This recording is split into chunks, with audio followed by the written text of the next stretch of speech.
মারের বদলে মারের ব্যবস্থা করবেন, পাল্টা জবাব দেবেন, তাহলে দেখবেন এই শয়তানগুলো আবার পালিয়ে যাবে। আমরা সেই সিংহ শার্দুলের জাত যারা স্বাধীনতার সময় রক্ত দিয়েছি, ফাঁসির মঞ্চে ঝুলেছি। আজও এই সমস্ত রাজনৈতিক দলদের ক্ষমতায় আনার জন্য মুসলমানদের রক্ত, তাদের ক্ষমতা, তাদের সব কিছুর পরিবর্তে তারা নিয়ে আসে, আর একটা দল তারা ঠান্ডা ঘরে বসে ভোগ করছে, আর মুসলমানরা অত্যাচারিত হচ্ছে।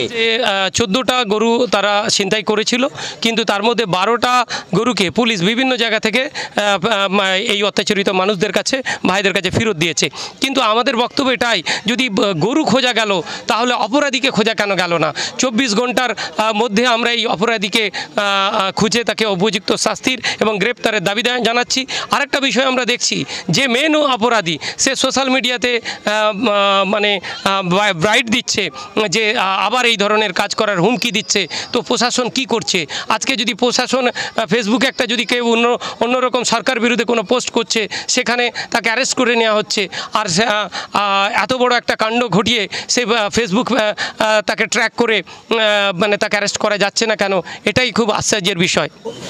বর্তমান ক্ষমতাসীন সরকারকে উদ্দেশ্য করে যে দীর্ঘ 34 বছরের বাম অপশাসনকে এই মুসলমান সম্প্রদায় কিন্তু পাল্টে ফেলেছিল। আবার এই সরকারকে নিয়ে এসেছিল তারা আশার আলো দেখবে বলে। এই সরকার আমাদের অনেক ললিপপ দিয়েছিল, কিন্তু সেই ললিপপ ভুলে যায় আমাদের নিরাপত্তার অভাব এসে গেছে। উত্তরপ্রদেশ, আসাম, গুজরাটের ছায়া এখন পশ্চিমবঙ্গে। আমরা মাননীয় মুখ্যমন্ত্রী এবং তার প্রশাসনকে বলবো যে আপনারা অবিলম্বে হস্তক্ষেপ করুন, বিজেপিকে আপনারা রোখার চেষ্টা করুন। আর যদি আপনারা প্রতিরোধ না করতে পারেন, তাহলে আমি আমার সারা বাংলার মুসলমানকে এই মেসেজ দেব যে বামপন্থায় ক্ষমতায় আসার জন্য, তৃণমূলকে ক্ষমতায় আনার জন্য নিজের স্ত্রীকে বিধবা করেছেন, ভাইকে ছেড়েছেন, বুথ দখল করেছেন, হাজার হাজার লাশ আপনাদের বাড়ি থেকে বার হয়েছে, জেলখানায় আপনারা ছিলেন। আবার নিজের জাতিকে উদ্ধার করার জন্য নিজেদের সেই শক্তি প্রয়োগ করুন, তাহলে দেখবেন নরেন্দ্র মোদী, অমিত শাহ এবং সুমেধুর অনুচররা এখান থেকে পালাতে বাধ্য হবে। আবার আমরা নতুন করে এখানে বাঁচার সেই সুযোগ পাবো। ফলে আপনারা ভয় পাবেন না, মারের বদলে মারের ব্যবস্থা করবেন, পাল্টা জবাব দেবেন, তাহলে দেখবেন এই শয়তানগুলো আবার পালিয়ে যাবে। আমরা সেই সিংহ শার্দুলের জাত যারা স্বাধীনতার সময় রক্ত দিয়েছি, ফাঁসির মঞ্চে ঝুলেছি। আজও এই সমস্ত রাজনৈতিক দলদের ক্ষমতায় আনার জন্য মুসলমানদের রক্ত, তাদের ক্ষমতা, তাদের সব কিছুর পরিবর্তে তারা নিয়ে আসে, আর একটা দল তারা ঠান্ডা ঘরে বসে ভোগ করছে, আর মুসলমানরা অত্যাচারিত হচ্ছে। ফলে নিজেদের অধিকার নিজেদের আদায় করে নিতে হবে। ঐক্যবদ্ধ হন, সংঘবদ্ধ হন, সেকুলার হিন্দু ভাইদেরকেও সাথে নেন। দেখবেন এই যারা সাম্প্রদায়িক শক্তি আরএসএস, তারা এই বাংলার মাটি ছেড়ে তারা পালাতে বাধ্য হয়ে যাবে। ঘটনাটা ঘটেছে, আপনারা কোন চোখে দেখছেন? দেখুন, এই যে ঘটনাটা, এটা শুধু তো মানে একটা এইটা পুরো বাঙালি জাতির কাছে আজকে লজ্জার বিষয়। কারণ পশ্চিমবাংলায় এই সমস্ত জিনিস ছিল না। এটা ইউপি, বিহারে আমরা এতদিন সোশ্যাল মিডিয়ায় দেখতাম, কিন্তু আজকে আমার বাড়ির কাছে চলে এসেছে। আজকে দেখুন যে একটা মানে গরিব মানুষ, অসহায় মানুষ, তারা এই বৈধভাবে গরুর ব্যবসা করে।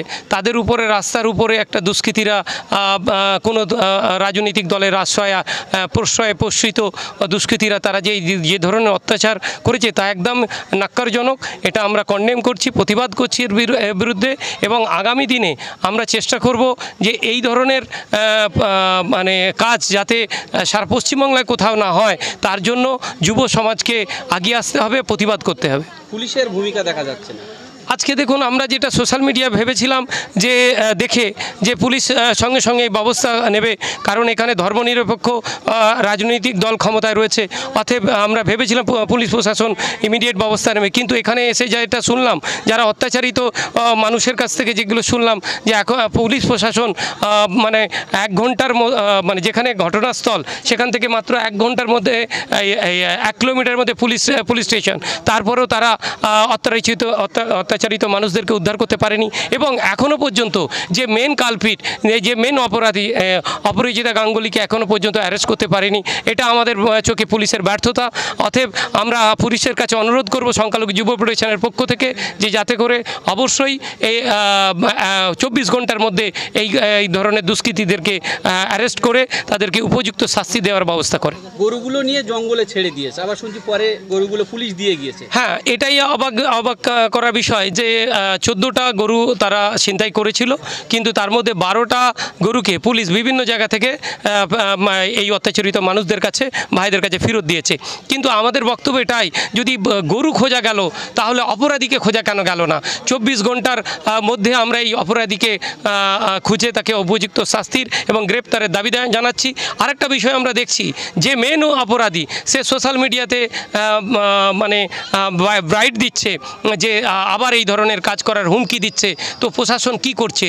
আজকে যদি প্রশাসন ফেসবুকে একটা যদি কেউ অন্যরকম সরকার বিরুদ্ধে কোনো পোস্ট করছে, সেখানে তাকে অ্যারেস্ট করে নেওয়া হচ্ছে, আর এত বড় একটা কাণ্ড ঘটিয়ে সে ফেসবুক তাকে ট্র্যাক করে মানে তাকে অ্যারেস্ট করা যাচ্ছে না কেন? এটাই খুব আশ্চর্যের বিষয়। ভাইরা মানে শারীরিকভাবে এতটাই নির্যাতনের শিকার হয়েছেন যে এখনো পর্যন্ত বসে সহজে উঠতে পারছেন না, সহজে হাঁটা চলাফেরাও করতে পারছেন না। কিন্তু আর ভাইয়েরা যে হাসপাতালে যাবেন দৈনন্দিন, তাও আমার মনে হচ্ছে যে ভাইদের নিরাপত্তারও কিন্তু যথেষ্ট অভাব তারা বোধ করছেন। কেননা যারা দুষ্কৃতিকারী তারা 4-5 কিলোমিটারের মধ্যেই তাদের বাড়ি। ওই 4-5 কিলোমিটারের মধ্যে থেকে এতটাই প্রভাবশালী, যাদের পুলিশ পশম স্পর্শ করতে পারছে না, তারা কিন্তু যে কোনো সময় এসে এই গ্রামেও আক্রমণ করতে পারে। আর আপনারা জানেন যে পরশুদিন মাননীয় মুখ্যমন্ত্রী নেতাজি ইন্ডোর স্টেডিয়াম থেকে ঘোষণা করেছেন যে প্রত্যেকটা পুজো কমিটিকে তিনি 1,10,000 টাকা করে দেবেন। সরকারি টাকা, সরকারের মুখ্যমন্ত্রী হিসাবে তিনি সিদ্ধান্ত নিয়েছেন। প্রতিবাদ করতে চাই না, কিন্তু আমি বলবো যে একটা আমার ভাইকে যেন রাস্তায় দাঁড় করিয়ে চাঁদা না নেওয়া হয়, সেটাও কিন্তু পুলিশকে দেখতে হবে। এই ভাইদের কাছে এসে শুনলাম যে 3টে পুজো কমিটি 2,000 করে 6,000 টাকা নিয়েছেন। এই টাকাটা আমরা পুলিশকে বলবো, এর মানি রিসিট আছে, স্লিপ আছে পুজো কমিটির। আমি পুলিশ প্রশাসনকে বলবো যে তারা অবশ্যই এই পুজো কমিটিগুলোকে শোকজ করবে, যে সরকার টাকা দেওয়ার পরেও কেন এই পুজো কমিটিগুলোকে বিল ছাপিয়ে তারা রাস্তায় অন্য ধর্মের মানুষের কাছ থেকে কেন টাকা নিতে বাধ্য করলো। পুলিশ প্রশাসনকে এটা বলছি, আমরাও কিন্তু এই মানি রিসিটগুলো নেব এবং আমরা মুখ্যমন্ত্রীর দপ্তরে পৌঁছাবো, আমরা রাজ্য পুলিশের প্রধান দপ্তরে পৌঁছাবো। আমাদেরকে কিন্তু লিখিতভাবে জবাব প্রশাসনের পক্ষ থেকে আসতে হবে, আমরা চাই, এবং সেই জবাবের কপি কিন্তু আমরা এই ভাইদের কাছেও দেব। আমরা আশা করি যে ওই টাকা পুলিশ প্রশাসন দায়িত্ব নিয়ে তারা যে পুজো কমিটিগুলো টাকা নিয়েছে, পুলিশের টাকা নয়, সেই পুজো কমিটির কাছ থেকে ওই টাকাগুলো নিয়ে ভাইদের হাতে কিন্তু পুলিশের প্রতিনিধিদের উইথ ইউনিফর্মে এসে ভাইদের কাছে কিন্তু ফেরত দিতে হবে। আরও ভালো হয় যদি পুজো কমিটিকে ধরে এনে ভাইদের কাছে টাকাগুলো ফেরতের ব্যবস্থা করা হয়, তাহলেই তো পশ্চিমবাংলায় মানুষ কাজ করবে, বাইরের রাজ্যে যাবে না। তাহলে আমরা অন্য রাজ্যেও আক্রান্ত হব, পশ্চিমবাংলাতেও আক্রান্ত হবে, তাহলে বলবে যে যেখানে আছি সেখানেই থাকবো, আমাদের কোথাও সুখ নেই। তখন কিন্তু সুখের ব্যবস্থা আমাদেরকেই করতে হবে। আমি মনে করি পুলিশ প্রশাসন বিচার ব্যবস্থা অতটা ঠুটো জগন্নাথে পরিণত হয়নি। যদি মনে হয় যে তারা ঠুটো জগন্নাথ, তারা হাল ছেড়ে দেবেন, তাহলে শান্তি প্রতিষ্ঠার জন্যে, স্বাধীনতার জন্যে যেমন আমাদের ওলামায়ে কেরামরা ত্যাগ করেছেন, শান্তি প্রতিষ্ঠার জন্যেও কিন্তু আমরা ত্যাগ স্বীকার করতে রাজি।